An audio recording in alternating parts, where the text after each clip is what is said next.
Boa noite, turma. Eu espero que estejam todos muito bem. Alguns estão assistindo ao jogo do Corinthians, outros ao jogo do Palmeiras, outro ao Santos.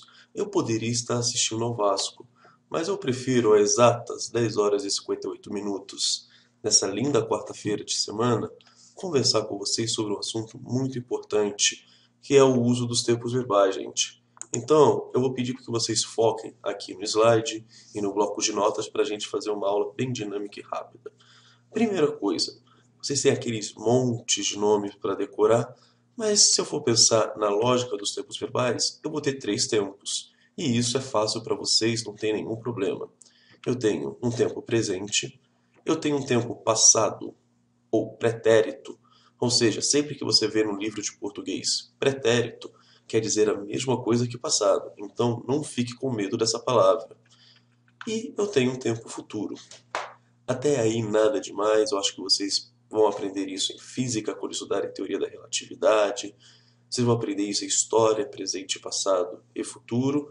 E agora em português. O que começa a complicar um pouquinho é quando eu vou pensar que esses tempos verbais eles se relacionam. Como assim, Cadu? Eles não existem sozinhos. Eu sempre vou pensar, por exemplo, no momento que eu estou falando agora. O momento que eu estou falando agora vai estar relacionado a algumas coisinhas, que eu vou dar três nomes diferentes. Simultaneidade. Depois de simultaneidade, eu vou dar um nome muito bonito de anterioridade e posterioridade. Cadu, deu branco. Não sei o que é isso, não sei o que eu vou fazer e eu estou morrendo de medo. Primeira dica, então, vocês vão dar uma parada agora no vídeo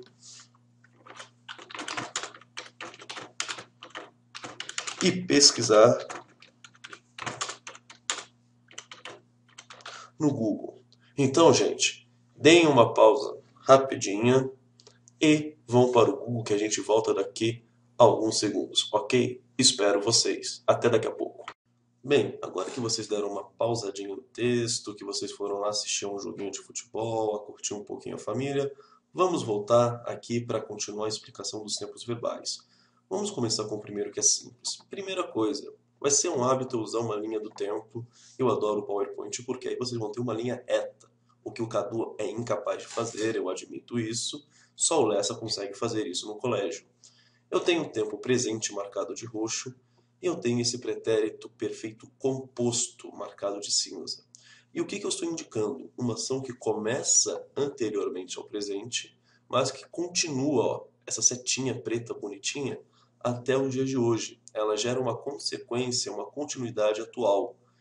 Aí vocês vão pensar, que tipo de frase poderia servir de exemplo? Aí vai o segundo exercício de vocês, no nosso querido e amado que mágico. Vocês vão lá e vão procurar. Ok, Cadu, uma frase que sirva de exemplo com isso. Abram o que mágico numa outra guia, na listinha de exercícios que eu deixei sobre o vídeo, e respondam a essa pergunta. Ok? Então vamos seguir adiante para mais um exemplo. O que eu chamo de, pretérito perfeito. Por que ele é perfeito? Porque ele é exato. Tudo que é perfeito, assim como o Cadu, claro, vocês amam o Cadu. Cadu perfeito é um pleonasmo tão grande como entrar para dentro, sair para fora, subir para cima e descer para baixo. Vocês souberam disso desde o primeiro dia de aula. Perfeito é porque a ação acabou. A ação é pontual, gente. Como assim pontual? Ela acontece em um momento e ela não tem uma repetição. Segundo exercício, novamente no que mágico, vocês vão ter lá um desafio. Eu quero uma frase que represente esse pretérito perfeito simples, ou seja, ele só é composto por um verbinho. Ok, turma? Podemos seguir adiante, galerinha? Seguindo na linha bonitinha, o terceiro pretérito se chama pretérito imperfeito. O imperfeito é aquele cara que torce para o Corinthians, para o Flamengo, que não é tão legal quanto eu que torço para o Vasco. Não é isso. Nos tempos verbais, o imperfeito é aquele que não corta em apenas um momento. Se vocês pegarem essa linha vermelha aqui, ela vai cortar a linha do tempo pelo menos 5 vezes antes do nosso querido risquinho roxo que indica o quê? O presente do indicativo.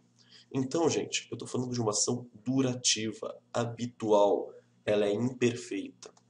Como assim, Cadu? Qualquer coisa que lembrar um hábito que aconteça no passado. O imperfeito é o tempo do hábito no passado. Perfeito. Agora é hora de vocês, reforçando e sendo chato, como às vezes eu tenho que ser, vão lá no Que Mágico. Eu quero agora que vocês achem um textinho ou uma frasezinha que contenha um tempo verbal dessa forma, que sirva de exemplo. Perfeito? Vamos lá, turma, para mais um tempo verbal, perdão, pretérito mais que perfeito. E aí eu tenho 3 risquinhos pela primeira vez e pela primeira vez apenas no texto, desculpa. O Cadu tá meio animado, afinal ele abandonou o Vasco da Gama para ficar com vocês. Claro que eu prefiro ficar com vocês, afinal o Vasco é a única coisa que tem trazido desgraça ao país, não ganha há mais de um mês. Vamos lá então. O presente está aqui. Eu tenho uma ação acabada, um pretérito perfeito. Quando eu falo mais que perfeito, ele é melhor do que o Cadu. Impossível, né? Um melhor do que o Cadu não tenho. Mas eu tenho uma ação que aconteceu antes de uma outra ação passada, ou seja, eu tenho um presente, uma ação passada e uma ação anterior, ou seja, nem todas as ações passadas acontecem ao mesmo momento. Então, gente, agora eu quero que vocês parem um pouquinho e pensem no Que Mágico. Qual ação que pode ser anterior a outra ação passada? Vamos parar por aqui um pouquinho e agora vocês vão ter um pequeno desafio. Responder as 4 perguntas.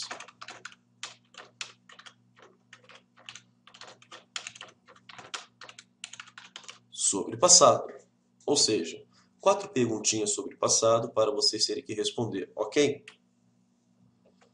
Voltamos daqui a alguns segundos para continuar e agora falarmos de futuro. Beijos na aula. Bem, gente, vamos agora falar sobre os tempos do futuro, que são os que faltam.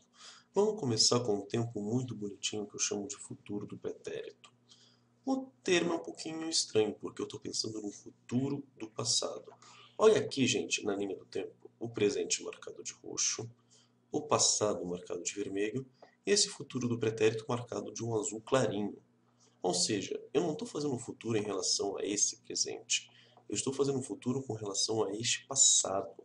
Então, gente, não é o futuro que nós conhecemos como futuro mais tradicional.